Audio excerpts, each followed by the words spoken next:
My name is Victoria Winters. A tangled web of deception is being spun at Collinwood. Lips have been sealed because the truth will imperil others.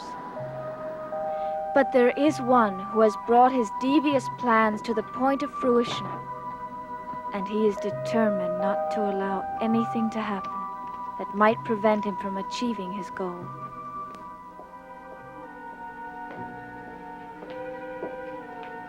Ah, Roger. Good evening. I said good evening. I heard you. Oh. For a moment there, I thought your voice might have been affected, or your hearing. It's not my hearing that's affected. Oh, I see.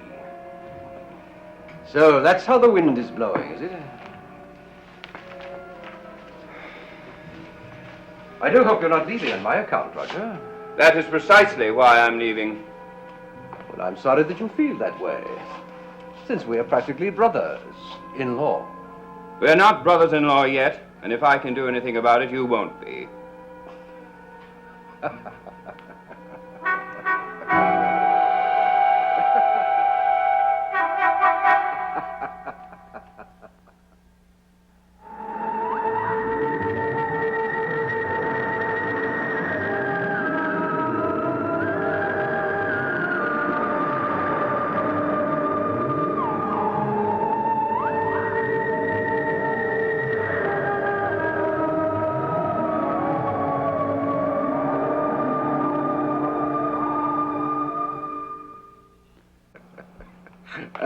You seem to find humor in everything. Yes, I do.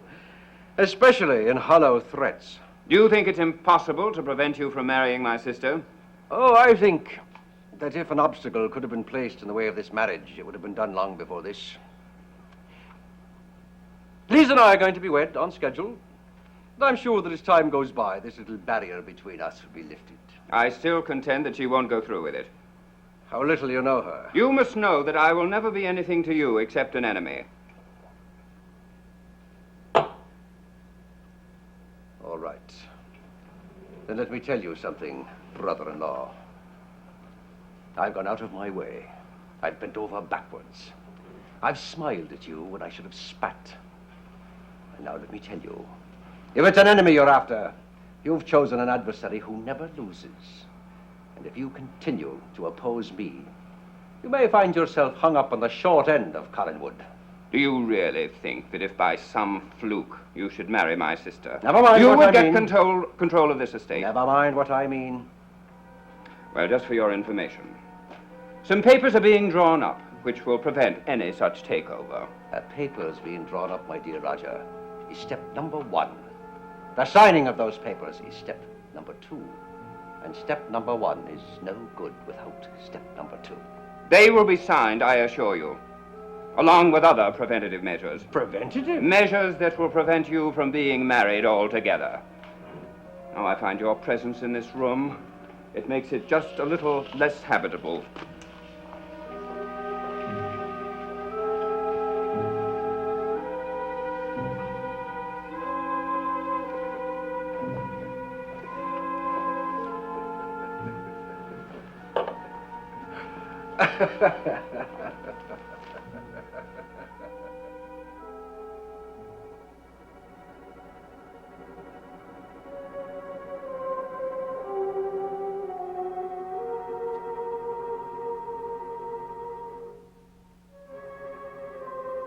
Barnabas, it's all taken care of down there.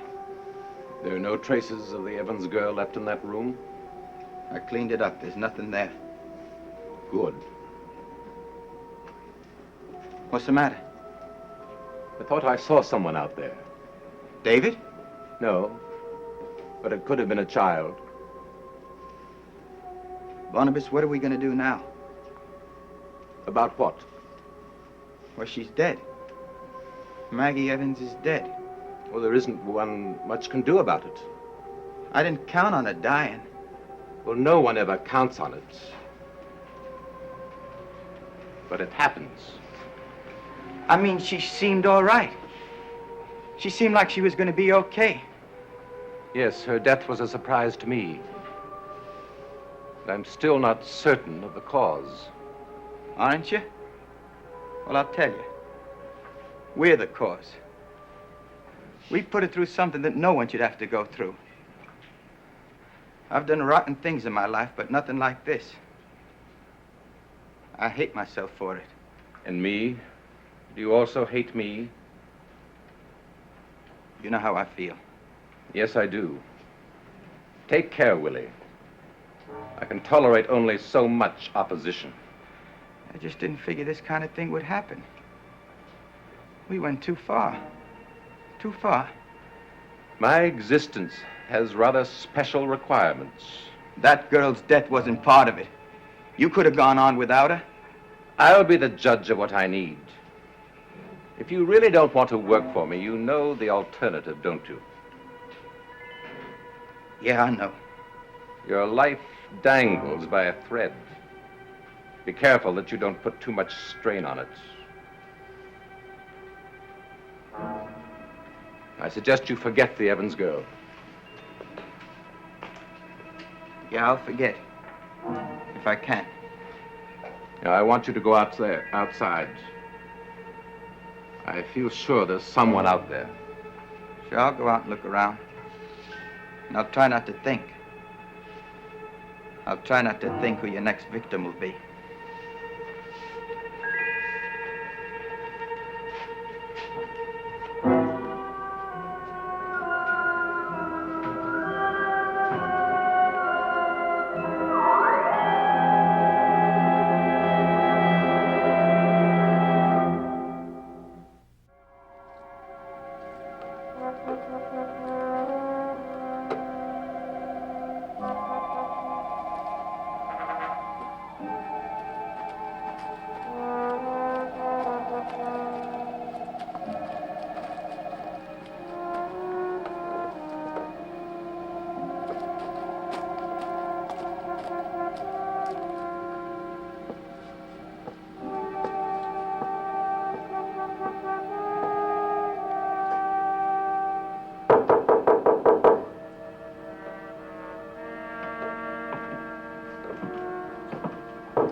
Hello, Barnabas.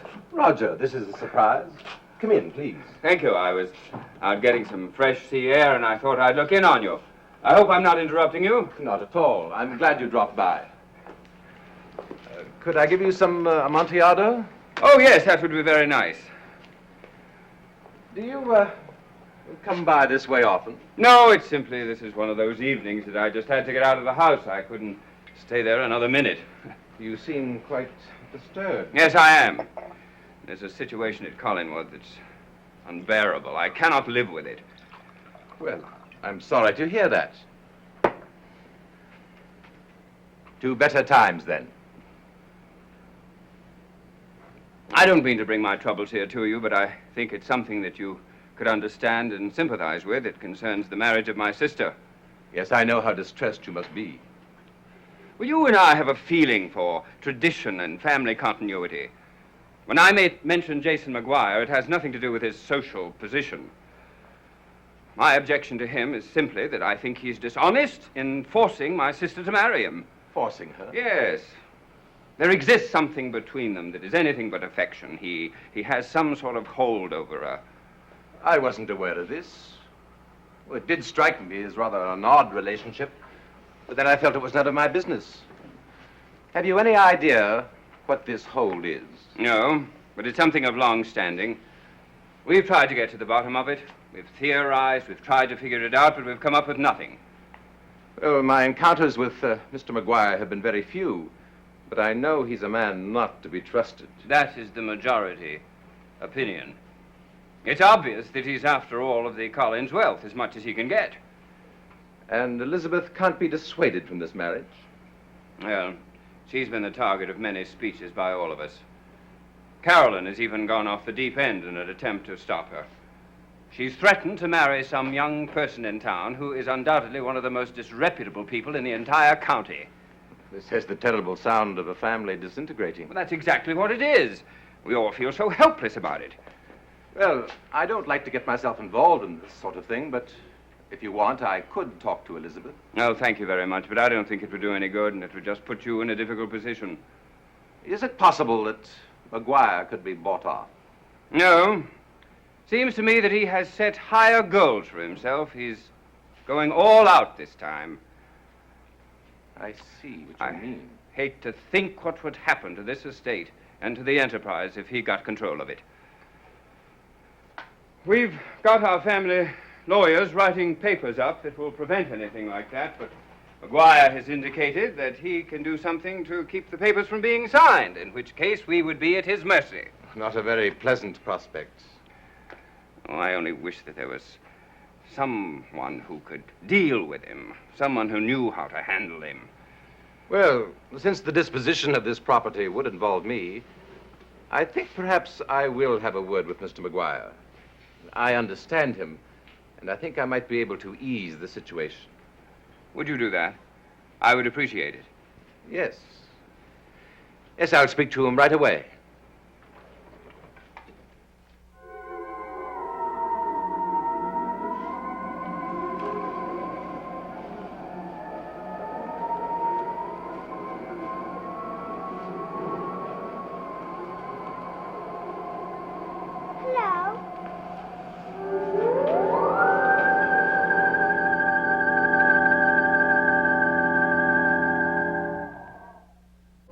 What are you doing out here?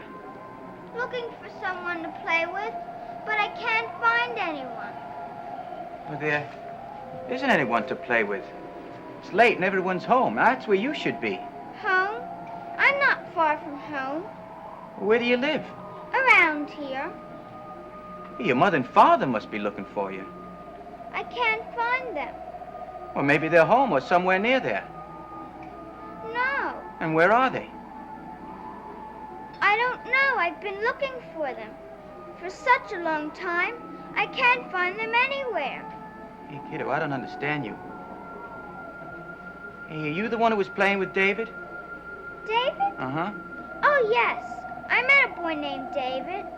I was looking for him, too, but I couldn't find him. Yeah, well, that's because he's not supposed to play here. And you're not supposed to play here either. Now, nobody is. I had to have some place to play. Well, you play someplace else, but not around here. I wouldn't know where to go.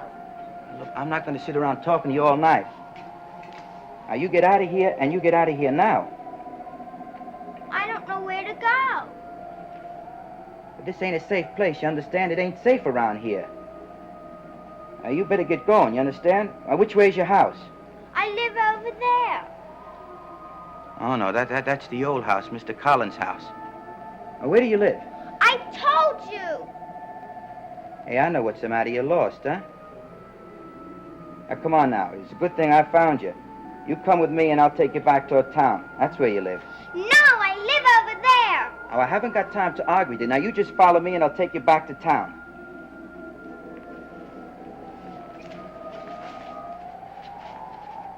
Hey, little girl. Where'd you go? Where are you? Where are you? Little girl?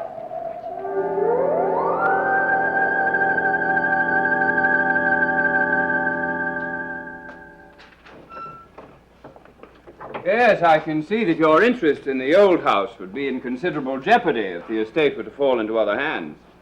Yes, it might create problems for me.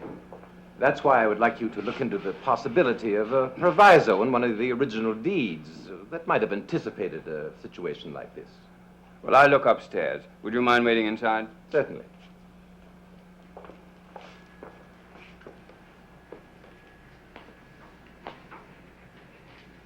Ah, Mr. Collins. Good evening. Good evening, Mr. Maguire. You appear to be quite comfortable. Well, these are very comfortable surroundings. One might as well take advantage of the facilities. Quite so. I understand there's to be a change in, shall we say, family relationships. Relationships? Yes, very well put. You're referring, of course, to my marriage to your cousin. Yes, that's it. Well, it promises to be a very happy event. Does it? Yes, it does. And I intend to take every measure to ensure that it does.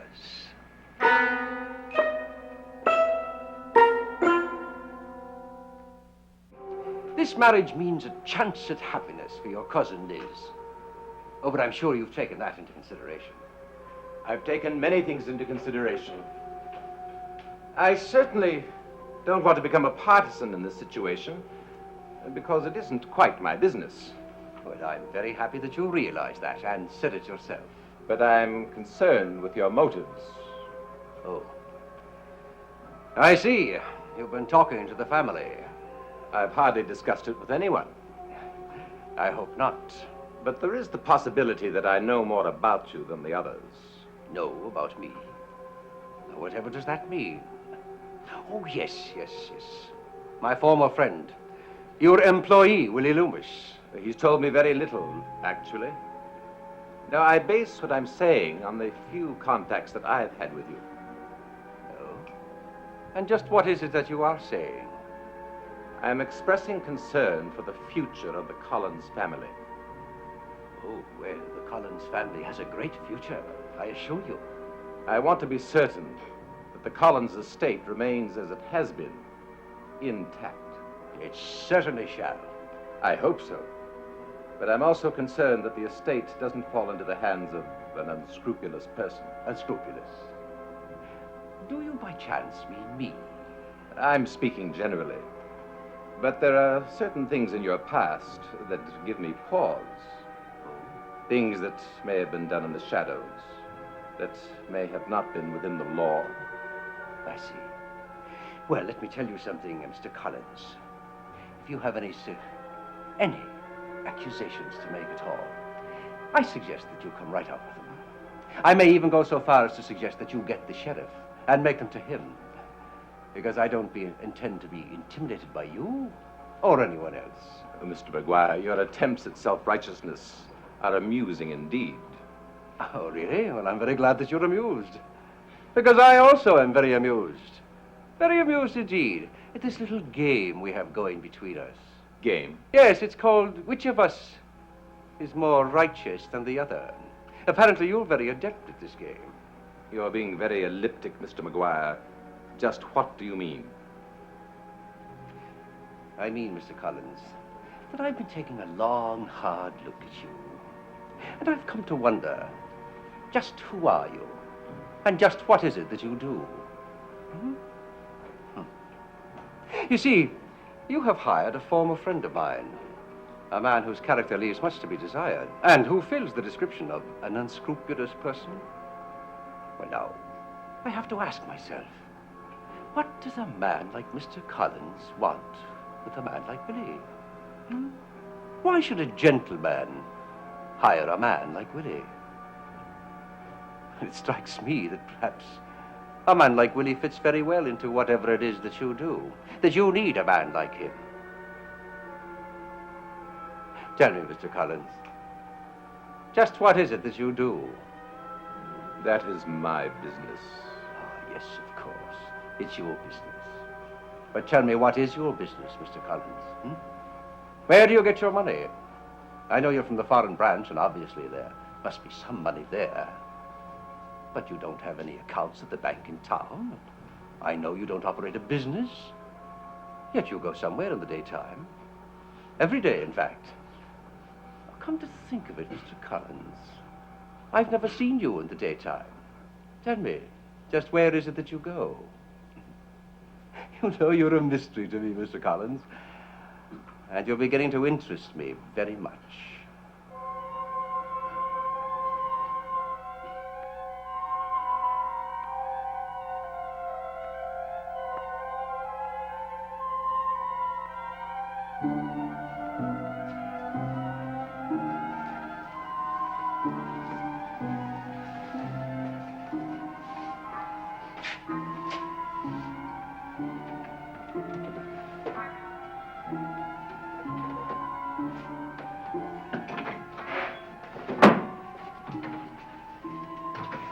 What's the matter? I've just had a talk with your friend McGuire. He's beginning to ask questions. That's the way he is, full of bluffs. If he isn't careful, he'll have to be dealt with. He likes to bluff everybody. Don't worry about him. Oh, by the way, you were right about somebody being outside. Who was it? Some little girl.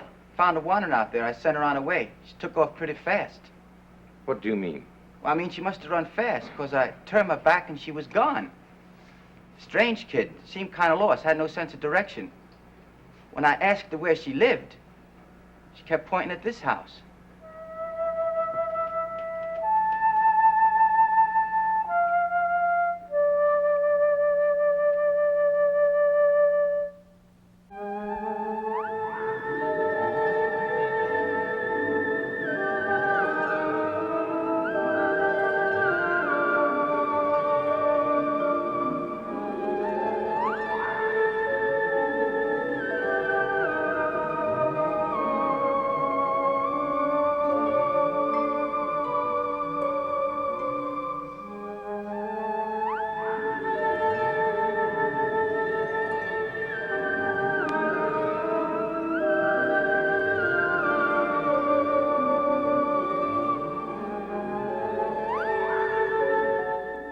Dark Shadows is a Dan Curtis production.